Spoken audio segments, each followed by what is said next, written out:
to Jakarta. This weekend we are racing in the Indonesian capital city and we are very much reaching the business end of the season. The championship fight is at the front of everyone's mind and there is no better place to help turn up the heat, both on and off the track, than here in Jakarta. It's hot, it's humid and it's fast. Hello and welcome to round 12 of the ABB FIA Formula World Championship. You join us now for free practice one, the first session of the weekend, which will get underway in a few moments' time. 40 minutes of on-track action.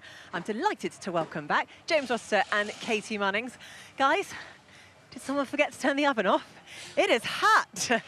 I mean, I'm not used to these kind of temperatures. James, are you?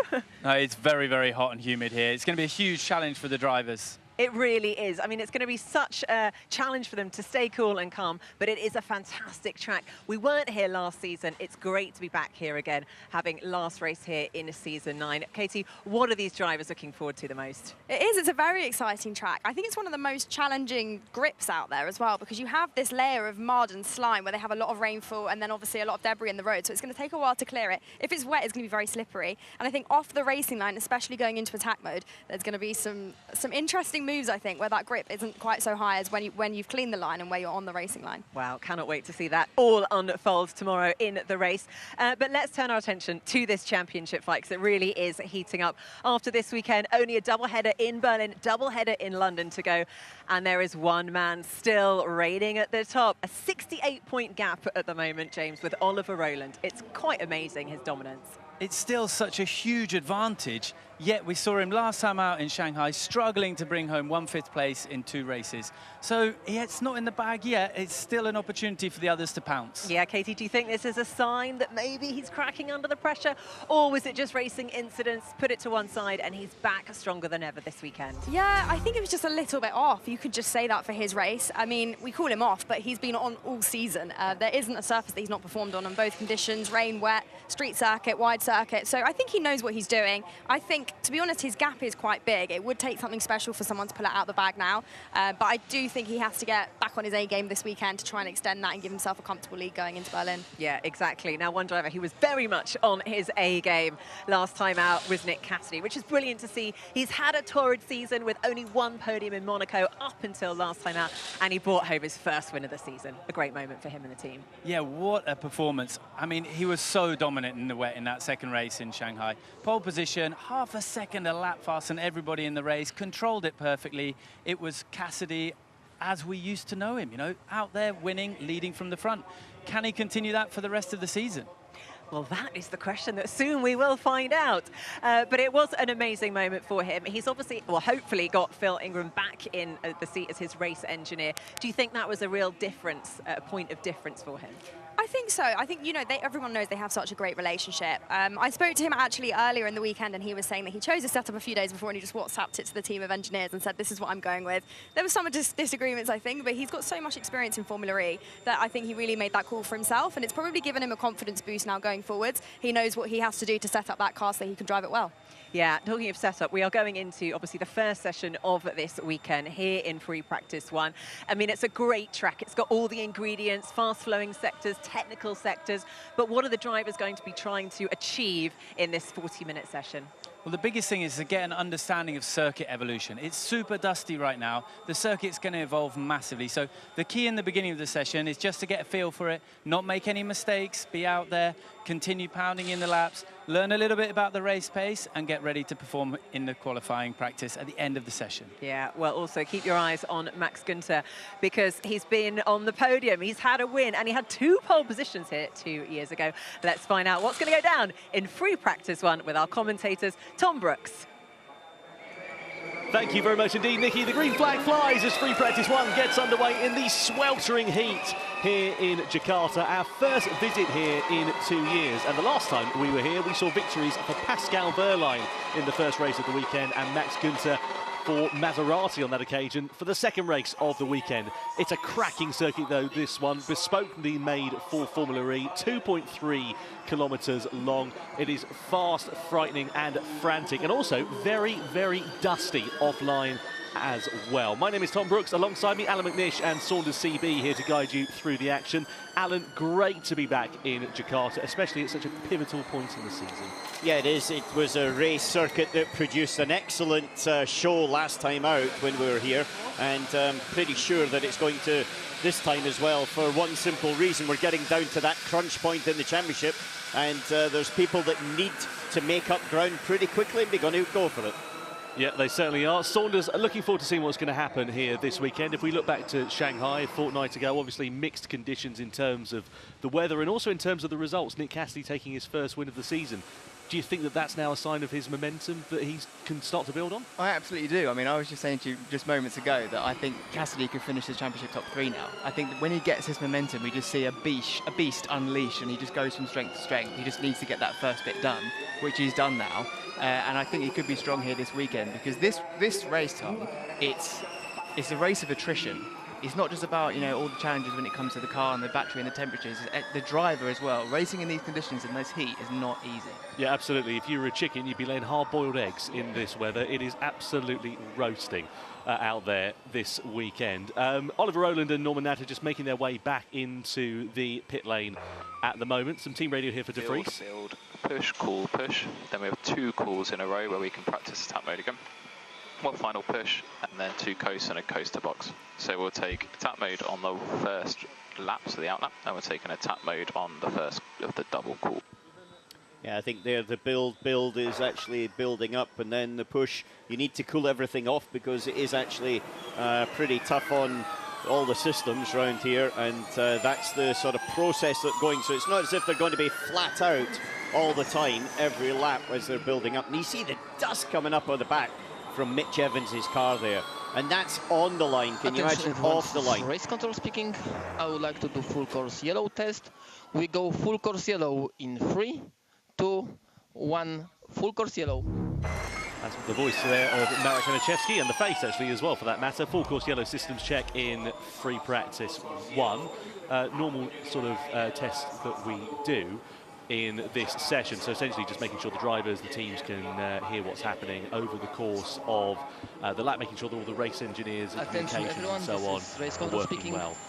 We full course yellow ending in 5, 4, 3, 2, 1, green flag. So a 40-minute session, and what is this, just after 4 p.m. local time here in Jakarta. And I'm wondering how much of this session is actually going to be relevant in terms of the lap times, because as you said quite rightly, Alan, there's a lot of dust on the circuit. It's going to be track cleaning, surely. Yeah, but Saunders, you know what it's like in this situation. It's just a case of driving around, and relevance, well, it's always relevant. If you're quick, but if you're not, then the relevance is you're not quick enough, but not necessarily what it's going to be like for tomorrow. And it's always important to remember that these free practice sessions aren't just about getting good 1-lap pace. It isn't just about getting a good time. There's programs they're running, there's energy management systems that they're practicing. You know, there's a lot that can be going into this session that might only be relevant when it comes to that group qualifying, or even when it comes to the race with energy management. So sometimes it's not always the best thing to do to take the result from FP1 and think it means anything. And we saw that in Shanghai with Da Costa basically topping the timesheets in both practice sessions and then struggling in qualifying. Yeah, a bit of a mixed bag for Jaguar last time that we were here, as we look at Nick Cassidy making his way through, the most recent winner in Formula E after victory in Shanghai a couple of weeks ago. But last time we were here for Jaguar, at that occasion it was Mitch Evans and Sam Bird who were behind the wheel, and we actually saw the 2 teammates colliding down at the first corner. They'll be hoping for not a repeat of that here this weekend, and be hoping that they can again build on that momentum. That was absolute carnage that season. I mean, it happened twice, didn't it, that season? Yeah. You know, it was a real bad turn of events for Jaguar. But I expect to see a bit more from Jaguar this weekend, just knowing because of what Cassidy's been able to achieve in Shanghai, but also historically what Evans was able to achieve in Jakarta only a few seasons ago. Yeah, absolutely. I mean, he took victory here, didn't he? With who was he battling with? Da Costa on that occasion. They were battling for, you know, a good number of laps. That was in the last sort of Gen 2 era back in Season 8. Yeah, but I think we've got to remember this was a dominant team, absolute dominant team only last year, and this year they've been struggling massively. So previous performance doesn't equal future performance. And Taylor Barnard's a very good example of that from my point of view. He's come into Formula E. Berlin, I think, was his first race last year where he was dropped in for that one-off race. And he's been one of the revelations without doubt of the season so far. I think he'll do very well here because he's a sort of attacking style of driver. And that's the sort of thing that will get the grip in this type of circuit. Interesting to talk about Taylor Barnard as well, because we know that the Neon McLaren name is going to disappear from Formula E going into Season 12. We understand the team are trying their best to continue on, but we also understand that Barnard is still under contract, according to team principal Ian James as well. So there's a good question there of where does Barnard line up on the grid? Is it going to be in whatever guise the Neon McLaren team looks like, or did Nissan try and poach him and stick him alongside Rowland, maybe? Alan, what I'd love to know is there a clause in the contract like this? If the team changes name, does it open up an exit? It depends on the contract. So normally I would think I would have structured a contract that he's contracted to McLaren and they've got the right to do with him what they want. And that could be even put him in a sports car. So, okay, but let's say in the case that he stays in Formula E, but the McLaren name doesn't, he could be a free agent potentially. Yeah, he can loan him out to that new team, that new entity. It depends where the contract is with the actual McLaren organisation or the McLaren Formula E team. That is the key differentiation. If it's McLaren Formula E team and then they sell it on and the name above the door changes, then it's an asset that will go with the team. If it's with McLaren themselves, a young driver program, for example, then that's a different scenario. Hypothetically, Tom, if he did become a free agent or have a contract up for grabs, he's got to be the hottest property on the grid, surely. No doubt, yeah. I mean, look, an incredible rookie season, and I say that in inverted commas because, as Alan said, we saw a couple of appearances for Taylor last year in Monaco and Berlin, but, full-time rookie season, and he's had, 5 podium finishes now, and has been the standout performer of 2025 without a shadow of a doubt. Do you not think maybe like Rowland being a pretty hot property as well, yeah. or Nick Cassidy or someone like that? Well, again, more sort of rumours circulating around. I was reading on the race this weekend going into it that there was a possible approach from Porsche to Rowland, or maybe even the other way around we're hearing now as well. Not quite sure what the legs are on that situation. Doesn't look like it's going to come to anything in particular, and Rowland is likely to stay put with Nissan, but be interesting to see what's going to happen there. The other side to think about when it comes to this whole driver market and the rumour mill that's very much churning away at the moment is that next season is going to be a very pivotal year for the season afterwards when we get into Gen 4. So it's really, really important who you have in your car next year for that build year.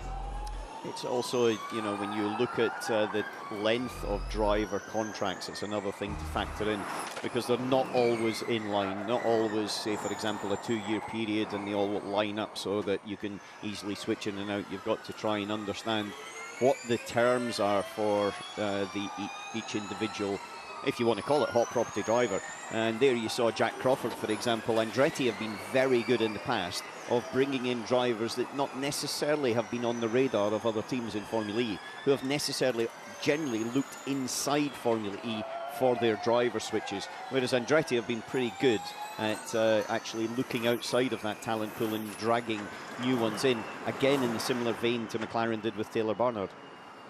Just looking at the track conditions and the lap times, I mean, it's dustier than the camel's hooves out there at the moment, isn't it? There is just, a significant amount on the circuit, and lap times reflecting that as well. Just to give you an idea, the last time that we were here in Formula E, in Free Practice 1, a couple of years ago, in the Gen 3 era, not the Gen 3 Evo cars, we were setting times around the 1:08-minute marker.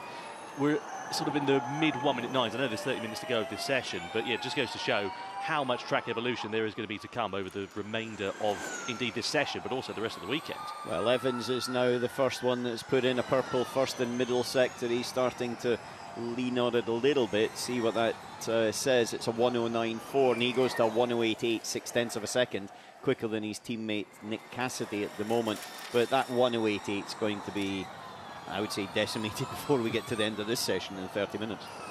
In terms of the circuit as well, Alan, we've got the attack mode area down at turn 16, quite late on in the lap, 4-wheel drive here for the first time as well. I think it's going to make a big difference this weekend. Yeah, it is, and it's also the attack mode is actually very far offline, so your time lost to go there to run through attack mode is going to be bigger than it would at most of the other circuits.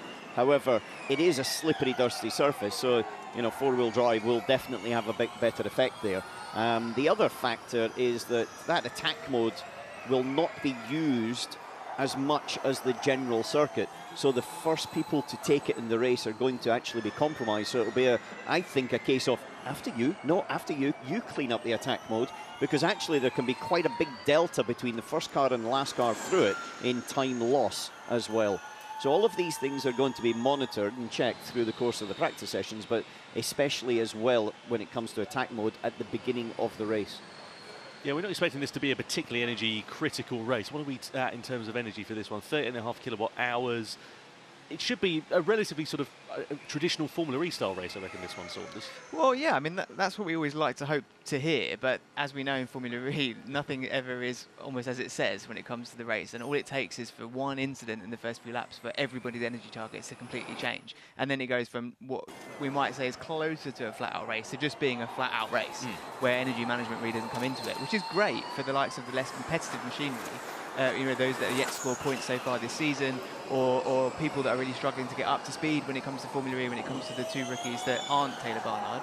So yeah, it's very, very interesting to see how a race can change so quickly when it comes to stoppages and things like that and energy management. And a big emphasis on qualifying this weekend as well. You know, we have seen it in other race weekends where even if you're down in 16th, 17th in the grid, you don't have a particularly brilliant day at the office, you can cycle your way up through the field. Here, we're not expecting that to be the case. But that's again where that energy management sensitivity comes in, with it being a flat-out race or not. Because if it is all about driving efficiently, then there are certain drivers and certain cars that are able to do that better based on the package and the powertrain they have and their experience in the championship. Whereas if that isn't so much of a eventuality, then it does mean that those that are just talented drivers that maybe don't have the machinery to back them up have the chance to get better performances.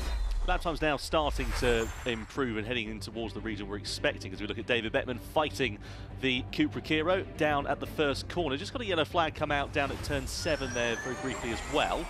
Robin Frijns is out at turn 7 with a yellow. Yeah, it looks like he's come to a stop according to our driver tracker here in the commentary box. Hopefully we'll pick up what's happened. Yeah, so the car has come to a stop. It's obviously in a dangerous place and it'll either need to be recovered or they'll do a control up the lead. Oh, he's in the barrier, as a matter of fact. So Frijns has come a cropper. Oh dear.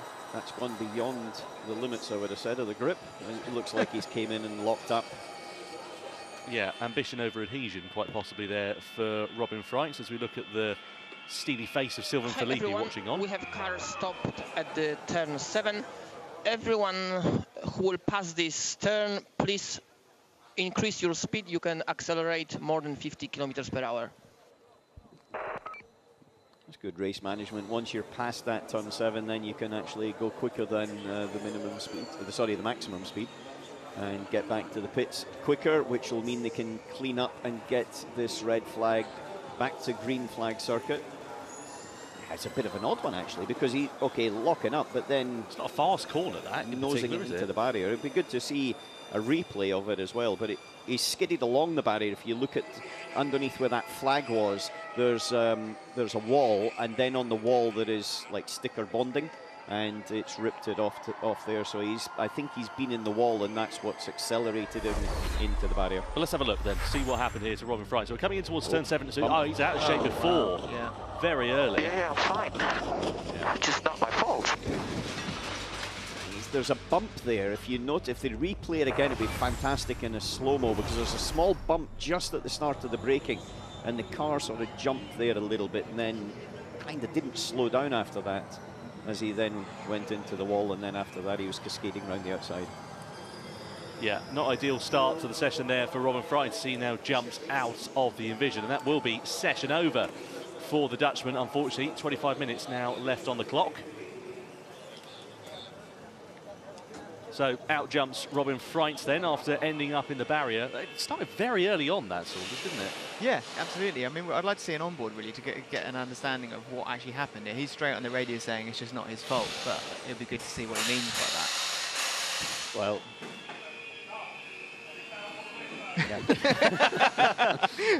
I think we really got to the bottom of that there.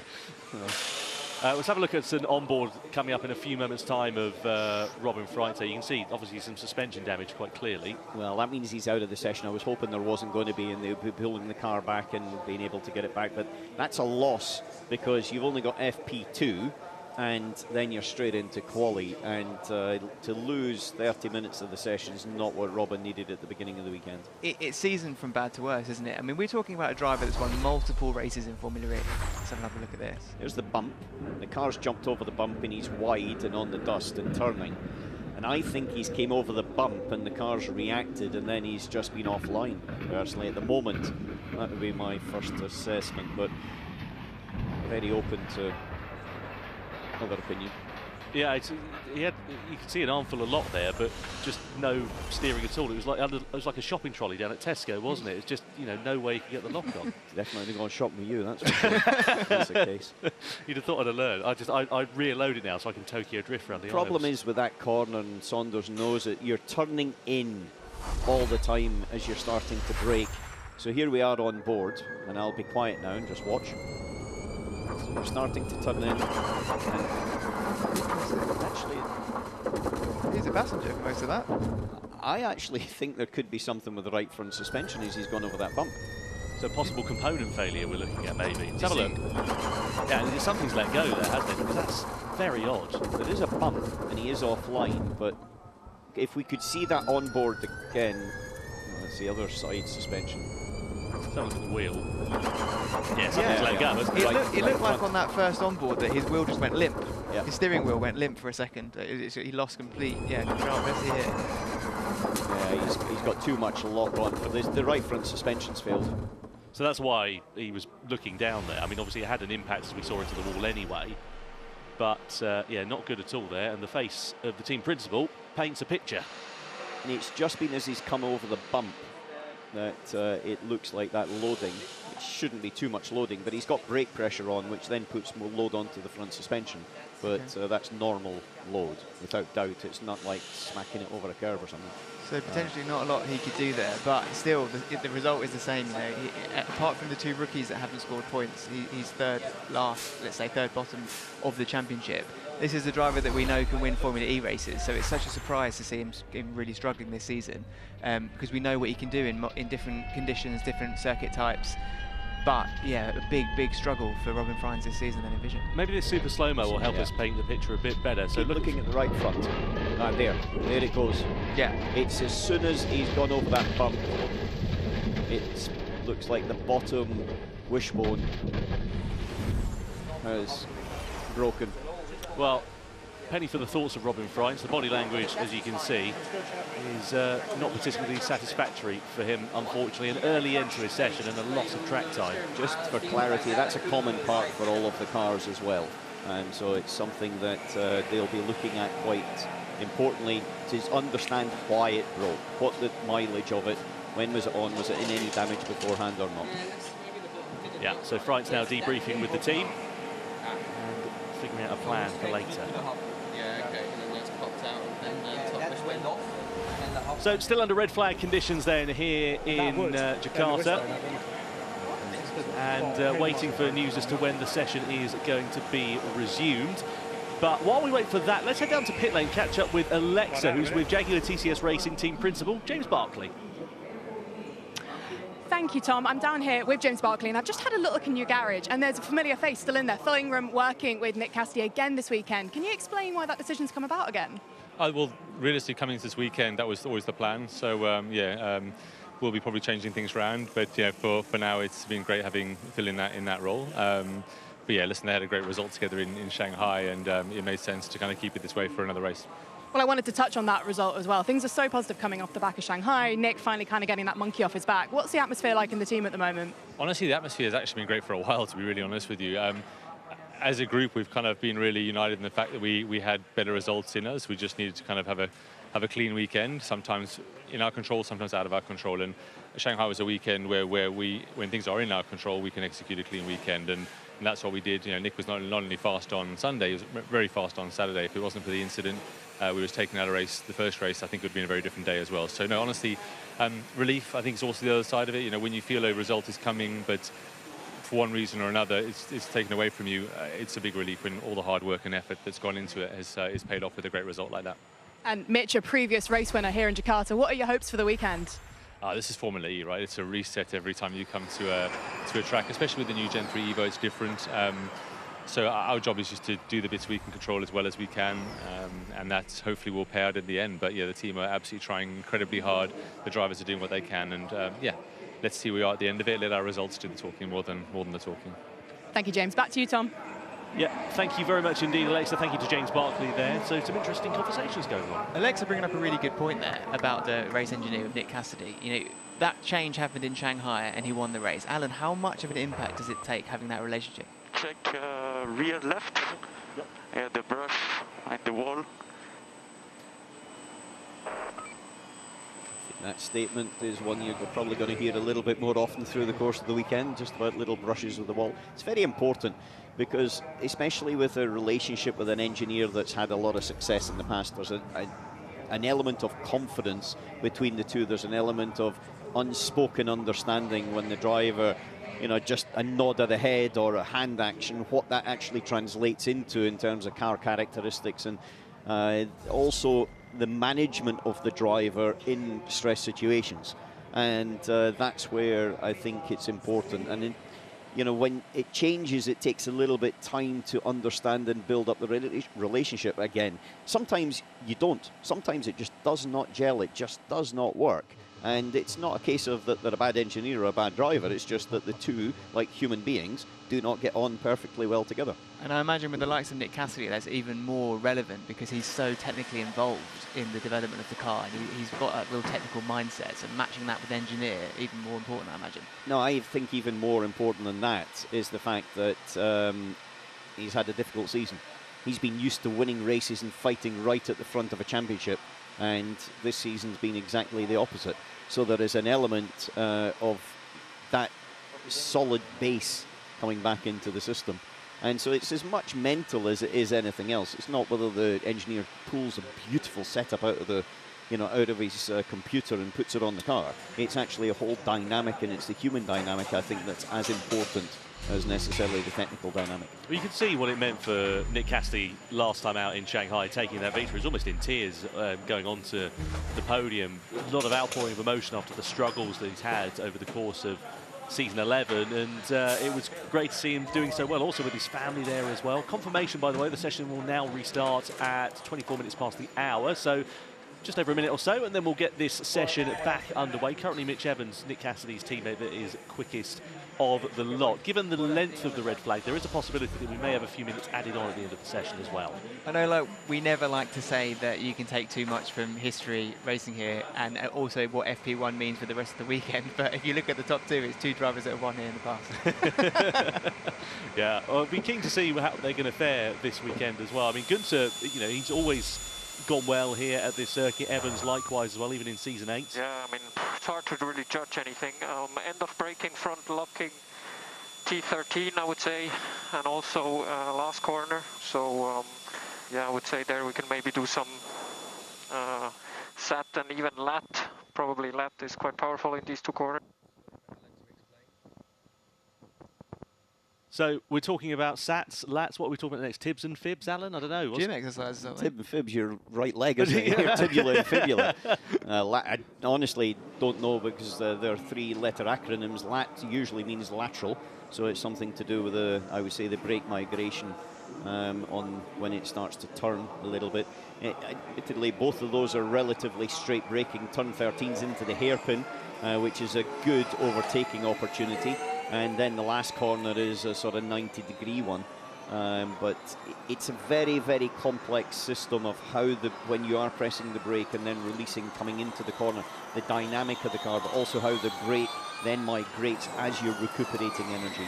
So, session now back underway as cars filter back out onto the circuit with just over 15 minutes left to go. Of course, we've lost Robin Frijns from this one, courtesy of the crash which brought out the red flag. Let's go down to Alexa in pit lane, who's catching up with team principal Sylvain Filippi. Thank you, Tom. Yeah, I'm down here with Sylvain. And first things first, Sylvain, can you just tell us, is Robin all right? Yeah, he's fine. He's fine. He was very surprised. It looks like a front right suspension failure. So as you can see, the car is not here yet. The boys have gone to check it out. But yeah, extremely unusual failure. So, you know, and we prepare the cars always the same way. So yeah, it's quite strange. We need to investigate and see what happened. So what's the process from here then? Is it an investigation as to what went wrong and then repairing it, getting it ready, hopefully for FP2? Yeah, hopefully we'll find out quite quickly what happened, and the why is the next one. But for sure, in the meantime, rebuild for FP2. Of course, it's very annoying to lose so much track time. But yeah, car will be rebuilt easily. Understanding the why will be the important thing. And losing the track time, obviously not ideal. Does that place more emphasis on Seb's work now, or how does your mentality shift from here? Yeah, for sure. FP1 is a lot of data gathering and, you know, validating all the sim and so on. So yeah, it's half the data, which is really problematic. But we'll do our best from here. Thank you, Sylvain. Yeah, a bit of an uphill struggle now then for Robin Frijns for the rest of this weekend after losing out on the track time. You can see the session has now been extended to 10:02.5 local time, so now 24 minutes left to go. So we're pretty much where we were prior to the red flag. So it means that all the drivers that are left in this session will get as much running as they should have done. And also means for the teams there, Saunders, as well, they haven't got to change the run plans around too much with the shortening of time. Yeah, exactly. It means that it's almost, I mean, not effectively business as usual, but it's kind of closer to that.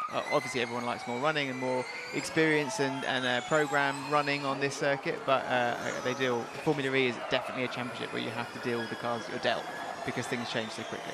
Let's talk drivers then and driver markets. Of course, it is getting into silly season, as some people would coin it now. A lot of rumours and whispers swirling around. We spoke earlier on about Porsche and Oliver Rowland. That was a conversation that was had, but it hasn't really seemed to go anywhere.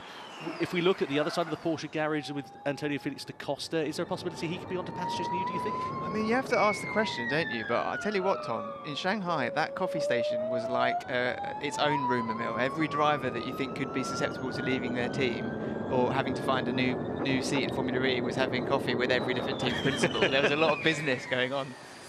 Yeah, more coffee per head than I imagined the plantations in Colombia, to be completely honest with you. Where do you get these phraseologies and things from? Christmas crackers, normally, to be honest. But yeah, it's a niche Christmas crackers. Yeah, they are. They're only sold in the Brooks household. But no, I'm keen to see what is going to happen. We know that like Mahindra, they're signed up for next year, so don't expect Mortara or De Vries to be off anywhere new. Speaking of De Vries, let's have a look at him going down in towards this right hand, having a big lock up there on the front right. So that'll be a nice flat spot that will rattle his fillings out. And just to bear in mind as well, they only get 3 sets of tyres over the course of a Formula E weekend as well, so not ideal in terms of the condition of those tyres now at all. Just to kind of continue on your point of the driver market, Tom, is that without kind of going into the details of what everybody's contract is, you know, who's got locked in for a few seasons, whatever, which teams are changing, I think there's a third of the grid, if not more, that could potentially not be here next season. Or not be here in the current capacity that they are. And the main reason I think of that is, again, to bring back that point of the build year next year into Gen 4. Who you have in that car is crucial. If we can do a third push in this run, then I think we go for it. So Ticton ready to try and set a flyer then in this session. Currently the slowest of the drivers, hasn't really set a representative lap time. So who are the drivers that you'd be looking at then, Saunders, that should be under pressure? Yeah, Alan's probably a better shout from the team principal side, but you know, for me, what I would be looking at is who is able to pull magic out of the cars that maybe are slightly... Oh, that was a bit close. Yeah, it was Buemi just getting very close to the back of Ticton. Ticton's not leaving much on the table there, is he? No.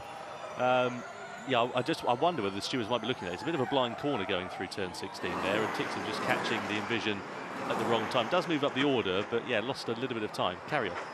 Yeah, so just because of the importance of this build year pre-Gen 4, you're really looking for people that can maximise cars with little data, little information, little running time. Because when you get to Gen 4, everybody's starting from scratch. You know, there's very little time to actually spend with the car before that season starts. So with that, I actually think another really interesting place to be looking at is the rookie test post-Berlin.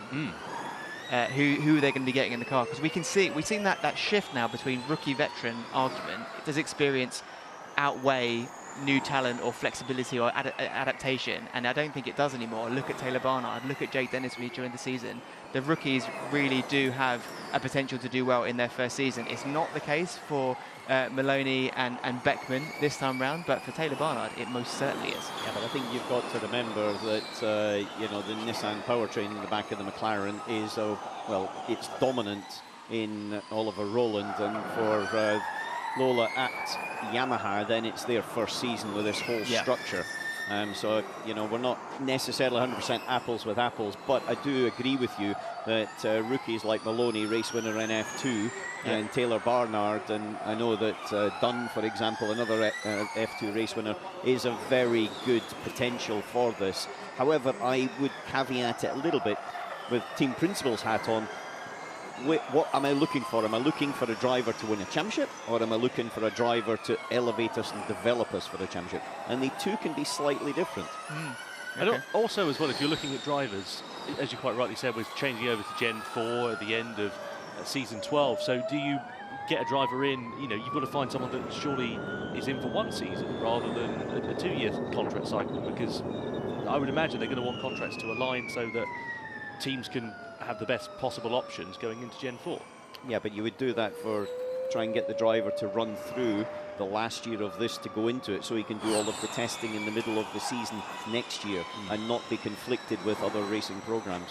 Yeah. So if you get them under contract now for the following year, then they run through, and then you take one of those variables out of the equation. The main variable then is a completely new technology in car. The other thing to consider is we really don't know that much about the Gen 4 yet. What we have heard is it's going to be unbelievable, and the speeds and everything, but let's say it drives very differently. Let's say there's a different question of downforce. Let's say the tyres are different, whatever. Drivers that can adapt to that, or maybe have better experience with a new tyre partner or with more downforce, that could be the difference between energy management, let's say, as a priority as it is now. Yeah, no, it'll be very interesting to see how it's going to happen. Just in terms of the rookie test lineup post-Berlin that Saunders was mentioning a few moments ago, Cooper Kiro just announced this week that Bianca Bustamante will be lining up for that team. Also, Jamie Chadwick will be in for Jaguar. Abby pulling in once again at Nissan. Ella Lloyd in with McLaren as well. So quite a few new different names coming through. Now, we'll be keen to see how they're going to fare as we head into Berlin. Of course, 5 races left to go in the 2025 season. And plenty of opportunity for things to change in terms of the drivers and the teams championship for the regular drivers here. As we look at Sebastian Buemi on a full attack mode lap here. Buemi just making his way down into the hairpin of turn 13. Riding on board with the Swiss driver, the winner from Monaco, let's not forget as well, just getting a bit unsightly and a bit sideways as he runs it a bit deep into there. And it's not the first time we've seen drivers coming a cropper in this session. And Buemi lucky to keep that car out of the barrier, but it's compromised his push lap here, unfortunately. But I think very good recovery. Yeah, nicely done. Yeah, nicely done there for Sebastian Buemi. But let's have another look at it. He was wide going into the corner, so this is out of turn 13. We're riding on board with him, heading down in towards turn 16. This is where the attack mode will be activated. He's just wide. His eyes were caught a little bit by the McLaren that was up ahead of him and didn't quite get the braking and turning right, so he's wide. And look at the dust coming off the back. It was like spray if the circuit had been wet, and pulled it back. So no harm, no foul actually in the end. But now Norman Nato, the same, came in a bit heavy and deep into turn 13, the hairpin. And then you saw a nice little slide there. Well, this is the thing with being in attack mode. You're in four-wheel drive, but obviously you're arriving to the corner that bit faster. So, you know, you hit the brake pedal maybe a couple of metres earlier. Clearly, there's not the same grip in the braking zones here. No, it definitely doesn't look that way. The other thing to consider as well is the dust is one thing, but you don't really see it on these shots, but we're so close to the beach. So sand as well is part of that dust too. A bit like Zandvoort. Yep. In terms of the dust being blown up and over. Nico Muller quickest first and second sector coming through. However, that's just been beaten by Edo Mortara in the first sector. I think Muller will probably go quickest there and just takes his teammate Jake Dennis into second. One of the Jaguars up the top of the picture there, I think that might have been Nick Cassidy. Looked like he was in a bit of bother going through the final corner. No yellow flags out, so he's been okay. Maybe just ran a bit deep into there, but he was certainly slow and wide going through that last turn. This has got to be a welcome sight for Roger Griffith and Andretti, just because of the balance struggles they've had this season when it comes to one-lap pace. And they've really, really struggled to put stuff together when in practices and qualifying. So this is welcome. And we've talked a lot about who won here in the past, but Jake Dennis had back-to-back podiums in our last visit in Jakarta. Yeah, he knows how to drive this circuit pretty well, does Jake Dennis, and that was on the way to his title-winning season in season 9. He was pedalling very well that year. His consistency was really shone through. Edo Mortada puts it quickest there for Mahindra. 106.3 times, tumbling down very quickly with 15 minutes to go. It was 108.5 that we talked about as only 15 minutes ago, at the red flag that was quickest at the time. Now they're starting to lean on it. Yeah, about 2 seconds quicker than we were the last time we visited here in season 9. Just on the point of Andretti as well, good to see Nico Müller up there as well. It's been a challenging season for him, let's not forget. And he was brought into that team to assist with Jake Dennis and also kind of put his own stamp on things really as well. And it hasn't worked out for him so far this year. No, and it's always a bit of a surprise because I just remember when he joined the championship, I think it was Dragon Penske was racing for, and he was pulling performances out of that car that he really didn't deserve to have. I think, yeah, so it is always a surprise to see, especially what he did when it came to Apps Cooper as well previously. He was kind of out driving the car, I think, but Andretti not being so lucky so far this season. Well, this is the point. Sorry, Nico was our reserve driver at Audi, and he was a superstar. He was super quick, very, very good in the car, very technically, positively led. And I think in the right situation, he'd be very strong in this championship. No doubt about it. As we look at Verne going up to third quick, let's have a look at Norman Nato with a driver's eye view. Ball with him in the middle part of the lap. Yeah, deep down at turn 13. Not the first driver that we've seen coming a cropper there, and I'm sure not the last this weekend as well. See a big snap of oversteer on braking and on turning, and running quite a few meters wide. Let's have a look at Sebastian Buemi. This was a few minutes ago. Man, I need more rear support end of brake. And I need to make sure I stay on the racing line. There, I just braked a bit late, went off, that's it. Yeah, so Buemi and his half spin. Yeah, he's actually keeping the steering wheel quite straight because he can't get the support in the rear. What he means there is when I turn the steering wheel to go into the corner on the brakes, I need the rear to hold with me. At the moment, the rear's moving around like a pendulum behind him, and that's why he was very straight on the steering wheel. Hence the reason that he then ran wide and then onto the dust. Well, just under 30 minutes left to go in this session. The two Lola Yamaha Apps cars both up inside the top 10 at the moment. Lucas de Grassi and Zane Maloney. Alexa is catching up with Mark Preston. Mark, it's been a really exciting thing to watch your progress and the team's progress throughout the season. We've got 5 races to go now. Where's the mentality at? What's the hope for the rest of the season? Yeah, I mean, it's going really well. We've achieved more than we thought in some ways by getting a podium in Miami, so that's great. We ticked that off. Progress is going well. Obviously, we've got a lot to catch up with. Getting into the duels is our main target, I think, at the moment. That's kind of, I suppose, a proxy for speed. We've done that now a couple of times. Obviously, we'd like to qualify higher all the time, as always, and race better, but it's going pretty well, and obviously want to get more points in the last races and keep progressing.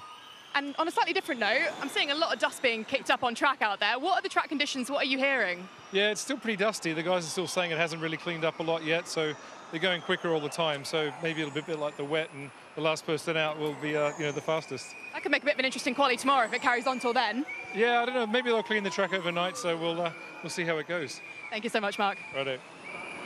Well, get the brooms out and give it a sweep, I reckon, at this rate. It does look like the track conditions are steadily improving as we look at Buemi on an attack mode lap. You can see him 350 kilowatts, 4-wheel drive then here as well as he makes his way through this first sector. Tight and twisty it is, and then the circuit begins to open up as we head in towards sector 2. It's a brilliant track, this one, and bespoke made for Formula E as well. I just saw the car bouncing as Buemi's thrown it into the corner. He's struggling for balance here, but there were some big bumps there as well as he was coming into the braking area halfway around the lap. Now through the 3 kinks down into the heavy braking area, we saw Norman Nato losing the rear on entry. Nothing for Buemi, he gets it spotted and exit nice and clean. Now he's got another tight corner, a quick kink, and then into the final right-hander onto the start-finish straight. Yeah, this is down at turn 16 where the attack mode will be activated in the race. Pit lane there just on the left-hand side of your picture. Through the final corner, right up against the wall on the outside. Where is this going to elevate Buemi in terms of the times? It'll be a personal best for him, and it's up inside the top 5, so it's not bad at all. On the other side of the garage, though, repair works ongoing here for Robin Frijns. Yeah, top wishbone there, we saw the accident. Something has failed on that right-hand side, but it's the top wishbone that's damaged, but it looks like the failure's been on the bottom wishbone as it connected to the chassis. Let's have a look at Casti down into 13, and he gets it nice and sideways. He's got a funny sort of, well, I don't know, it's not funny, but it's just a slightly odd driving style that sometimes he puts his hand underneath the bottom of the wheel when he's turning into tight corners that you need to put a lot of lock on. I never did that as a driver, but then again, I was back in the day when you had big round steering wheels. Maybe something he picked up in the Super Formula days. Yeah, it could be. It's also maybe related to the steering weight as well. You get a quicker leverage on it by pushing it from below as opposed to pulling it with your right hand down, pushing it from your left hand up. Just saw Phil Ingram inside the Jaguar garage. We spoke about it earlier on about the relationship with Phil Ingram that he's had. Of course, the brilliant performances he put in last season, changed race engineers this year, and you know, for one reason or another, it hasn't worked out in terms of the on-track results. How important is that synergy between driver and race engineer, Saunders? We touched upon it earlier, and I think Alan made really good points that it is more than just performance. It's about driver management, and there is like a whole psychology behind bouncing back from bad results and being in the perfect place for the next race. And I think, as Alan quite rightly said, that's where they make their money. You know, how can you keep a driver motivated and confident going into every race if they've just had the worst weekend of their life just 7 days before. Yeah, looking here then at Casti making his way back into the pit lane. The Jaguars currently just in 12th and 17th at the moment, as we see an improvement there for Max Günther going up to 11th position in the DS Penske. We understand that Nick Casti is likely to be a Stellantis powered bound car for next year. We're not sure what colour it's going to be yet, but you were speaking to Stoffel van Dorn. That sounds like he wouldn't mind Nick as a teammate next year. Yeah, hypothetically, he seemed very happy with that idea, and I don't blame him. You know, I think of all the drivers on the grid going into Gen 4 the season after next, that is a phenomenal hire if that's happened, because he's so technically minded. He's so into the development of a car. Nick Casti pretty much is the perfect person to have on board in a build year going into Gen 4. Just look at the speed and the reactions and the bouncing around of the steering wheel from Nico Müller there as he's now threading it through. It's just it's full reaction. It's not where you're driving the steering wheel through it, you're reacting to the bumps, to the dustiness, to everything in and around it. Yeah, you can see him dancing around the steering wheel. It's like he's boxing with an octopus. There's so many angles going on here. Never boxed with an octopus, but he's definitely boxing with something, that's for sure. But he's also going to be going quickest as well. He's quickest in Sector 1, Sector 2. And now he comes in towards the final corner, and I think Nico Müller will pop it to the top of the timesheets. Yeah, it's looking pretty handy here for Nico Müller. Then through the final corner comes the German driver across the timing line. What does it look like for him? Well, it loses a bit of time in that final sector. 6/100ths of a second away from Edo Mortara. Tickton, though, looking like he's on a pretty handy lap as he begins it in the Cupra Kiro. This car has been quick. We've seen it over the course of the season. Podium for Dan Tickton for the first time ever in Tokyo earlier on this year, and let's not forget the pace he had in Monaco prior to that as well. He's been really able to extract a lot out of that Cupra Kiro. It was 3/10 that Nico Müller lost in that final sector. He was quicker in Sector 1 and Sector 2 than Mortara, but dropped it and more in the final one. As now we've got Dan coming through here. Still, as he was kicking up some dust as he went a bit wide. Not ideal line into the final corner, but still going to elevate him up the charts. So Dan Tickton comes across the timing line, third quickest then for him. So the two Swiss drivers of Mortara and Müller lead the way. Now Tickton in the Cupra Kiro up into third. Günther, though, on a bit of a flyer here in the last 6 minutes of this session. Down into turn 16, gets it nicely rotated through the apex. You can see him just constantly adjusting the steering angle going through there. Out of the final corner we go here for Max Günther, right up against the wall. Where's he going to elevate him? It's to the top of the pile by 0.3 of a second. So brilliant couple of sectors to end the lap there for Max Günther. Yeah, he just pulled the whole lap together, actually. That's what Nico Müller should have done. He was in position for that lap time, and Günther was able to do it. Jake Dennis wide and close to the barrier there. Got a bit of too much opposite lock on at the end of the lap. Yeah, not the first time that we've seen that set for a barrier awaiting Dennis on the outside. No surprise that he's aborted the lap. Oliver Rowland, championship leader by 68 points. Currently down in 17th quickest at the moment, so he'll be wanting to improve in the latter minutes of this session as well. He's on a personal best lap time, but it's not one that's particularly lighting up the timing screens. He's a couple of tenths of a second shy in the second sector. I have to say, the field spread quite big here, actually. We're normally used to seeing drivers, all 20 of them, sometimes within a second of one another. But if you can see on the timing tower on the left-hand side of your screen, we've got a second separating 6 drivers here. Yeah, and it's not like there's a huge discrepancy with how many people have done their 350 lap either. It seems across the board, everybody bar looks like Maloney and Hughes have done one. So yeah, it is interesting, as you say, Tom, to see such a big gap to what we're used to. Evans 19.1 in the first sector, quickest by far. Middle sector is his best, but it's not overall. Is he going to be able to get it as he floors it into the final corner? Track constantly evolving and improving as we see Evans out of the final turn. Across at the timing line he goes. Where does it put him? Up to 5th fastest. So nicely done there for him. Van Dorn Team Radio. Okay. There's obviously a big rise of tire temperature. Tires are boiling now, especially race, but they're not looking too bad. Like physically, they're not wearing or anything, neither front or rear. The problem is that you're putting a lot of load through the tyre. There's quite a lot of long corners. Corners where you're braking and turning in, corners where you're accelerating but still steering. That puts temperature into the rears, and it's not, you know, at the end there's not a lot of grip on the circuit. It's still sliding around, so it's not a wear issue. It's just more of a pure thermal problem that, and then when that tyre gets soft, the rubber gets soft because it gets too hot, then it feels a bit like a sponge. There's a good possibility the last driver to cross the line at the end of this session will be the quickest, as Tington there just on a cool-down lap after the one that saw him now currently put him into 8th fastest. Still quite a few drivers improving over the course of this session as well. Oliver Rowland now beginning a push lap. Let's see if we can stick with the Briton down in towards that first corner. It's a long run down that start-finish straight, and you can lunge up the inside, but there's a big moment for Rowland and a spin round and into the barrier for Oliver Rowland with 3 minutes to go in free practice 1. The yellow flag is out at turn 2, and that is not the scene that Tommaso Volpe wanted to be greeted with. The championship leader hits the barrier.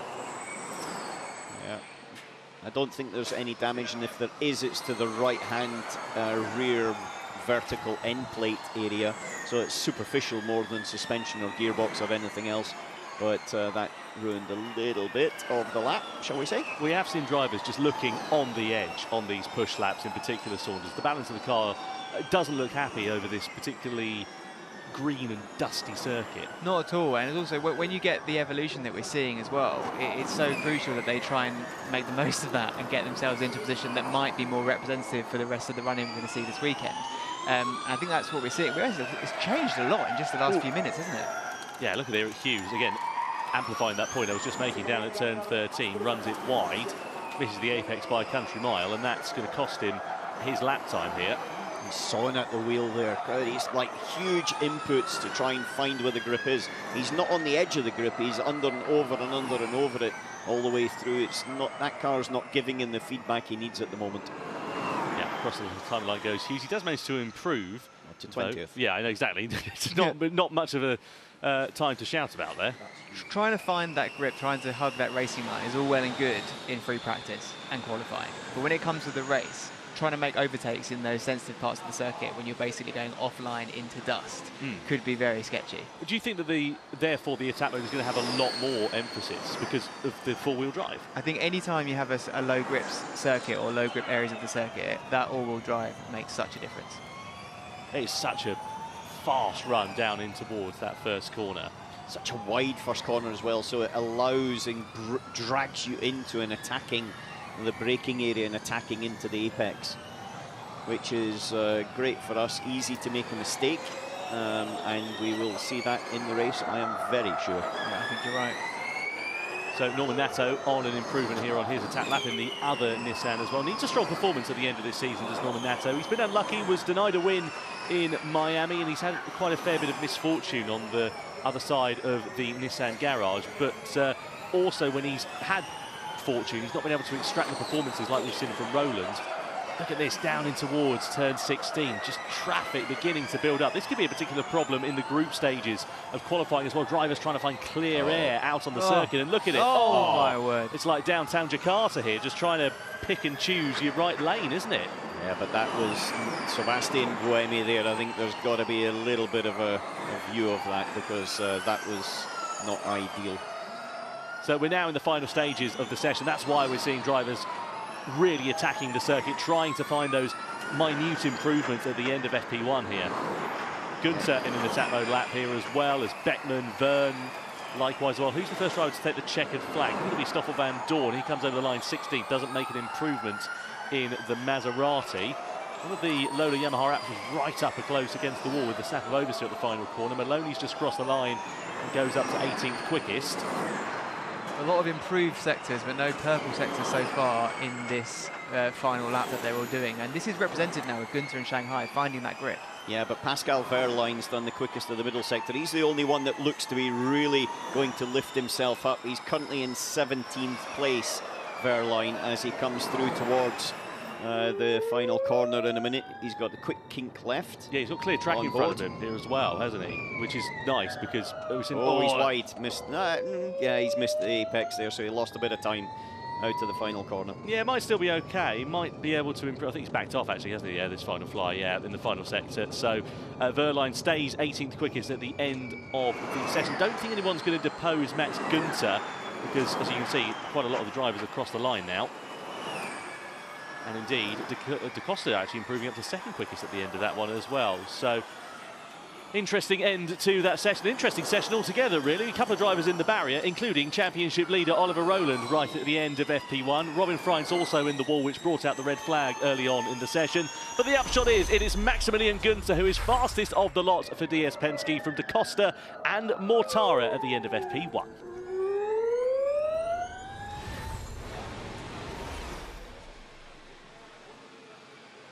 Well, a very busy FP1 session with an extended 10 minutes there.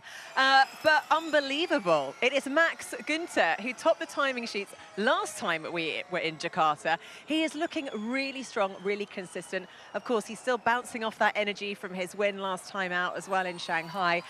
Is he going to be the driver to watch this weekend, James? I mean, last time we were here, he topped every single session, 2 days in a row, qualified on pole 2 days in a row. He just didn't quite deliver in the first race. He made a bit of a mistake, but he won the second race here. So, yeah, I mean, he's the man to beat in Jakarta. And then, Katie, let's talk about what happened with Oliver Rowland.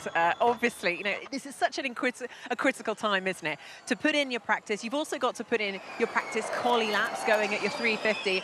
And then he had this big moment into the wall. The consequences of that? I think it's okay, to be honest with you. I think you can just see the car just snaps there. There's very little grip. None of the drivers wanted to clear the track. It was funny, we had the green light and everyone just sat in the garages saying, after you, you go first, you go and clean my track. I want some clean laps. So I think it's the nature of the track here. He's just testing the limits, as many drivers were, but I don't think that there'll be many repercussions for him. He knows what he's doing, and he's got to push the limits into the braking zones to know what's coming tomorrow. I mean, a little brush with the wall like that, James, can you do damage to the car?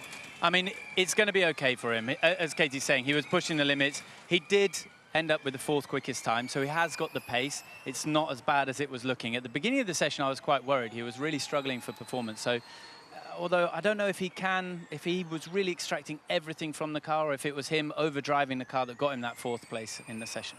Yeah, and then we can look at the likes of Jean-Eric Verne, who has also qualified on pole here before, but maybe not quite as fast as we would have expected from him. No, he's struggling compared to his teammate. I mean, Max is so fast around here, and Jev is going to be able to look at his data tonight, be able to talk with the engineers, see what Max is doing different. So I think it could be a very strong performance from DS Penske tomorrow.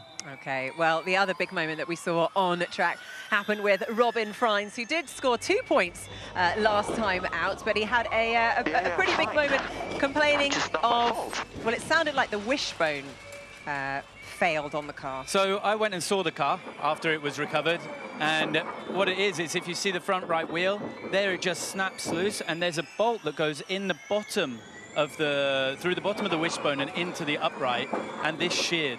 when he was braking over the bump under a high force moment. The question is, was that part compromised in any contact in the previous event and it wasn't replaced? Things like that. So I'm sure the team are going to go back, look at all the components and make sure that they change everything for tomorrow. Yeah, okay. I mean, we just had some of the cars coming in behind us, and even standing here, where it's not particularly dusty, I'm still feeling all of the dust in my eyes. I mean, the conditions, it's just not something that, I mean, I know we race on street circuits, so they are kind of used to dusty environments, but this is next level, Katie. It is, and the drivers have said this is the most challenging surface of the year, sorry, because you have that layer of mud, and if that rains, it's going to be like ice, and we already know how much they're slipping and sliding anyway. And when you look at the track here, obviously there's no runoff, so the limits for error are very small here. And I think, yeah, as you say, I've got dust in my eyes, and we've not even been out on track this afternoon. I know, I'll have to get our sunglasses on to protect us. But James, what is going to be going on at the garages now? Limited amount of time before, of course, a very busy day tomorrow with FP2, quali and the race all happening so close together. You have a real challenge there with the engineers and drivers. You can change the car upside down for tomorrow to try and find performance, but the track is going to evolve significantly from today to tomorrow. There's been some discussions as to whether they're going to try to wash the track as well before tomorrow overnight, so the conditions could be very different. So it's going to be a tricky one for the engineers and drivers to manage what to do. All right, well, lots of action will be kicking off tomorrow here in Jakarta. Here is a little taster of what's to come. We get ready for cars to come on track in this qualifying session. Hugely excited to see what is going to happen. It's kind of funny, like, you know, for Shanghai, we were running a setup that I'd sent my engineer via WhatsApp, and I was like, bang, bang, bang, and he's kind of like, oh, this doesn't look too bad, we'll see what it's like, and it worked. The grid is cleared, and it's going to be all eyes on the lights. So, of course, the lights go green tomorrow. But now let's, dig a little bit deeper into what happened in FP1. Antonio Felix da Costa, currently in P2 from that timings. How much can we read into that, James? He looks great here. He's been on good form here in the past. He's definitely in contention. He looks together with his car as well. He struggled a little bit in Shanghai in the wet. In the dry, he was pretty competitive. So, yeah, it could be an interesting one to watch this weekend. Yeah, OK. Well, we have a guest who is going to join us. Bianca, come and stand here. We have Bianca Bustamante, who has been recently announced as the reserve driver at Cooper Kiro. Congratulations, and welcome back to the Formulary paddock, because, of course, you were here for the women's test in Madrid last year. Yeah, it's really nice to be back in the paddock, in different colors this time with Cooper Kiro, new team, new beginning. So, yeah, it's really amazing to be back here. Obviously, the energy is always high, as always, energetic. We just finished pre-practice, so that was very interesting to watch from the point of view of, obviously, my team. So, yeah, it's been very cool. And what have you been sort of learning since you have joined the team? Have they got you in the sim? Have they given you the full formulary experience? Yeah, gone on the sim, obviously preparing for the Berlin rookie test very, very soon. Very competitive grid that will be. So trying to make sure I'm well prepped for that as possible, and obviously getting acquainted with the car once again. even though it is the same car, it is a manufacturer race, so every car you get into, it's different all over again, different language, different everything. So I'm trying to make sure I'm well versed for that. You spoke a bit about the differences there that you have with this car. I know it's very unique. What are some of those things if you dig deeper into it? I mean, coming from a junior development series like GB3 and F1 Academy, we've had the luxury to race in a spec series, so nothing is ever different apart from setup, of course. But obviously going into a World Championship series like Formula E, everything is different. How the teams operate, how even just like how they conserve energy and the strategies, down to the engineering. So yeah, it's been very cool learning that all over again. Even though I've driven the car before, it still feels like brand new to me, which is nice. Lots of homework. And obviously one of the big personalities in this season is Dan Ticktum. What is it like having Dan as a teammate now, effectively? It's good. I'm learning a lot. Filtering out. I'm joking. Lots of filtering. We do a lot of filtering on the broadcast as well. No, Dan's a great character. Brings the spice to the team, which is good because you need a bit of that. Keeps the energy high and the morale, of course. I was just sat for my very first free practice with the team. Sat listening to the radio, made sure to listen to David Beckman's car. I'm joking, Dad. No, but it's good. It's very insightful. Gives very good feedback on the radio, which is obviously very helpful for me, as I'll be getting into that same exact car in less than 2 weeks. Yeah, so, I mean, exactly. Amazing at the Berlin rookie test, which will be amazing to see. Just very quickly, any predictions before tomorrow? Yeah, as always, Gunther actually set the fast lap time, so yeah, that was a bit unexpected, as the other drivers set a better banker lap early on into the session. Obviously, there was a red flag, so everyone was a bit halted, including Dan. Yeah, Dan was last place for a few laps. I think he was very unhappy about that, but obviously picked up the pace. And same did David Beckman. So yeah, both Kia drivers in the top 10, which is always a good thing. Yay, there you are. Yeah. You're bringing them some good luck. Well, yes, there we are. Do my best. Thank you so much for joining us for FP1. We do go live tomorrow, bright and early. Join us for FP2 qualifying and then the race to follow.